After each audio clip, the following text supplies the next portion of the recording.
భూపాలపల్లి జిల్లా కేంద్రంలోని government general హాస్పిటల్లో అత్యాధునిక పరికరాలతో తొలిసారిగా రొమ్ము క్యాన్సర్కి శస్త్రచికిత్స నిర్వహించారు. పట్టణంలోని సుభాష్ కాలనీకి చెందిన ఓ మహిళ గత కొంతకాలంగా రొమ్ము క్యాన్సర్తో బాధపడుతుంది. కాగా వారం రోజుల క్రితం జీజీహెచ్లో చేరిన ఆమెకు ఆసుపత్రి superintendent doctor Naveen Kumar, doctor Nagarjuna Reddy నేతృత్వంలోని వైద్య బృందం మాడిఫైడ్ రాడికల్ మాస్టెక్టమీ శస్త్రచికిత్స చేశారు. అనంతరం వైద్య బృందం మాట్లాడారు. నమస్కారం. ఇవాళ మేము చాలా హ్యాపీగా ఉన్నాము. ఎందుకనంటే ఒక పేదరాలు పేరు అల్లూరి రాధ, 60 years, ఫిమేల్. పాపం తనకు భర్త కూడా లేడు, రిటైర్డ్ సింగర్ అయిన ఎంప్లాయీ చనిపోయాడు, ఒక కూతురు. తను మమ్మల్ని ఒక 1 week back 1 week 10 days back approach అయింది. యాక్సిడెంటల్ కాదు కూడా. ఏంది అని అంటే తను బయట తనకు రొమ్ము cancer, right side breast carcinoma అని ఇంగ్లీష్లో అంటాము, రొమ్ము క్యాన్సర్తో బాధపడుతున్నా అని చెప్పేసి భూపాలపల్లి ఆసుపత్రిలో ఏమైనా చేయగలుగుతారా, ఎందుకంటే వరంగల్లో కానీ పరకాల్లో కానీ ఇంకెక్కడైనా కానీ వాళ్ళు ఫస్ట్ ఆరోగ్యశ్రీ ట్రై చేశారు. ఇది ఆరోగ్యశ్రీలో రాదమ్మా, కష్టమవుతుంది అని చెప్పేసి వేరే క్యాన్సర్ ఇన్స్టిట్యూట్స్ వరంగల్ పోతే తనకు 2 lakhs ప్లస్ కొటేషన్ ఇచ్చారట.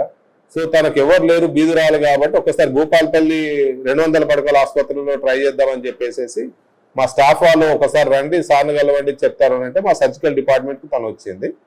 ఫస్ట్ ఒకసారి పరీక్ష చేసి కొన్ని పరీక్షలు చేసుకొని వచ్చి చూసిన తర్వాత నిర్ధారణ చేసినాం మనకు రైట్ సైడ్ బ్రెస్ట్ క్యాన్సర్ ఉన్నదని చెప్పేసి. సో ఆల్రెడీ మేము ఎంజిఎంలో ఉన్నప్పుడు మా డిపార్ట్మెంట్ కొన్ని క్యాన్సర్ తరహా సర్జరీస్ చేసి ఉండడం వల్ల, ఆంకాలజీలో మాకు కొంచెం ప్రవేశం ఉండడం వల్ల ఇది ఒక ఛాలెంజ్గా తీసుకుందాం అనుకున్నాము. ఈ లోపల మా అదృష్టం ఏంటంటే సిఎస్ఆర్ కింద గౌరవ ఎమ్మెల్యే, కలెక్టర్ గారు కృషి వల్ల కొన్ని మాకు మత్తు సూదికి సంబంధించిన ఇన్స్ట్రుమెంట్స్ వచ్చినాయి. సో ఇన్స్ట్రుమెంట్స్ ఉన్నప్పుడు మనం ఎందుకు చేయకూడదు, పేదరాళ్ళకి ఎందుకు హెల్ప్ చేయొద్దని చెప్పేసి ఈ కేసు తీసుకోవడం జరిగింది.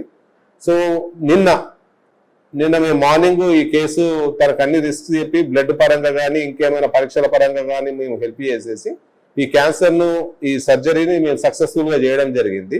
సో మీతో షేర్ చేసుకునేది ఏంటంటే రొమ్ము క్యాన్సర్ సంబంధించిన ఎవరైనా పర్లేదు, మా దృష్టికి తీసుకొస్తే ఖచ్చితంగా మాకు ఆపరేషన్ చేసి ఎక్కడికో పోవాల్సిన అవసరం లేదు, మనం భూపాలపల్లిలోనే చేసుకోవచ్చు, అది కూడా ఫ్రీగా చేసుకోవచ్చు. దాని తర్వాత ఇంకేదైనా కీమోథెరపీ కానీ రేడియోథెరపీ కానీ ఉంటే మా తరపున కన్సల్ట్ హాస్పిటల్స్ వరంగల్కు పంపించేసి ఆ ట్రీట్మెంట్ కూడా ఇప్పిస్తాం మేము. ఇది కాకుండా థైరాయిడ్ గ్రంథికి సంబంధించిన ఎలాంటి సమస్యలు వచ్చినా కానీ ఇక్కడ మేము చేయడానికి మేము స్పెషలిస్ట్లో ఉన్నాము. కాకపోతే రిక్వెస్ట్ ఏంటంటే కొంచెం ఓపిక పట్టండి, అవి డైరెక్ట్ ఎమర్జెన్సీస్ కాదు, కొన్ని పరీక్షలు చేసేసి ఓపిక ఉంటే ఖచ్చితంగా మేము చేస్తాం. కాకపోతే ఏమవుతుందంటే తొందరపడేసరికి పట్టించుకుంటలేరు అనేది ఒకటి వస్తుంది, ఒక కామెంట్ వస్తుంది. ఇవి డైరెక్ట్ ఎమర్జెన్సీస్ కావు, మెల్లగా రిపోర్ట్స్ లేట్గా వస్తాయి, రొటీన్ రక్త పరీక్షల లాగా రిపోర్ట్స్ రావు. ఈ రిపోర్ట్లు చేసి నిర్ధారణ చేసి కరెక్ట్ ప్లాన్ ఆఫ్ యాక్షన్ ఒకటి డిసైడ్ చేసి రొమ్ము కానీ థైరాయిడ్ కానీ ఇంకే ఇతరత్ర ఏదైనా సర్జరీ సంబంధించిన ఏ సమస్యలున్నా మా దగ్గర రండి, మా సేవలు ఉపయోగించుకోండి. ఈ జస్ట్ మీ అందరికి చెప్పడం కోసం ఇది ఒకటి కేసు, ట్రయల్ కేసు చేసి సక్సెస్ఫుల్గా చేసినాము. అతి త్వరలో ఇంకొకటి ఏంటంటే మనకు లాప్రోస్కోపీ ఎక్విప్మెంట్ కూడా వస్తున్నది. నెక్స్ట్ వీక్ ఆ తరహా వీక్లో కూడా లాప్రోస్కోపీ ద్వారా కొన్ని సర్జరీస్ చేయడానికి కూడా మేము రెడీ అవుతున్నాము. దినదినం ఇప్పుడు 140 బెడ్స్తో స్టార్ట్ అయిన హాస్పిటల్ ఇప్పుడు 200 బెడ్స్ వచ్చింది. వితిన్ 1 year అది 300 బెడ్స్ కూడా పోతున్నది. మన గౌరవ ఎమ్మెల్యే గారు మనకు ఒక మీద ఫ్లోర్ వేసేసి దీన్ని 300 బెడ్డెడ్గా చేస్తున్నారు. అతి త్వరలో 1-2 monthsలలో మనకు సిటీ స్కాన్ కూడా రాబోతున్నది. శాంక్షన్స్ కూడా అయిపోయినాయి, సివిల్ వర్క్ కూడా చేస్తున్నారు. Thank you very much. Mummy పేరు రాధా అల్లూరి, సుభాష్ కాలనీ మాది, రామాలయం టెంపుల్ దగ్గర ఉంటాను, 3వ లైన్. మమ్మీకి లాస్ట్ 1 year నుండి చెస్ట్ దగ్గర చిన్న బర్డ్ లాగా అయింది. సో ఇక్కడ కన్సల్ట్ అయ్యాము. కన్సల్ట్ అయితే ఫస్ట్ టెస్ట్లన్నీ కంప్లీట్ చేసి ఫస్ట్ సర్జరీ చేయలేమనేసి అన్నారు, స్మాల్ సైజులో ఉందని. కొన్ని మెడిసిన్స్ కూడా ఇచ్చారు. చాలా హాస్పిటల్స్ అయితే కన్సల్ట్ అయ్యాము. సో ఎక్స్పెన్సివ్ అని చెప్పారు, టెస్ట్లకైనా దానికైనా కూడా టూ మచ్ కాస్ట్ ఆఫ్ ఉంటుంది. సో నాకు ఎటు ఆప్షన్ లేక ఇక్కడైతే కొంచెం ట్రీట్మెంట్ బాగుంటుంది, ఫ్యాకల్టీ కూడా చాలా మంచిగా అనేసి ఇక్కడికి తీసుకొచ్చేసిన. టెస్ట్లు అన్నీ కంప్లీట్ అయిపోయినాయి, ట్రీట్మెంట్ అయితే చాలా బాగుంది. ఫైనలీ సర్జరీ కంప్లీట్ చేశారు. డాక్టర్స్కి, ఫ్యాకల్టీకి చాలా థ్యాంక్స్. 2 లక్షల ఎక్కువ పైన ఖర్చు అవుతుంది.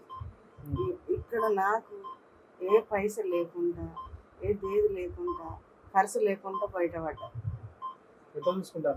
డాక్టర్లు నా కరకాల ముందంత కొంత చూసుకుంటారు. నేను వచ్చిందే ఇక్కడికి నేను బతికిపోయేది అండ్ లాస్ట్ ఒక ఫైనల్ బిడ్ తీసుకోండి, నేను చెప్తా అంతే బిడ్డ. ఒకటి లాస్ట్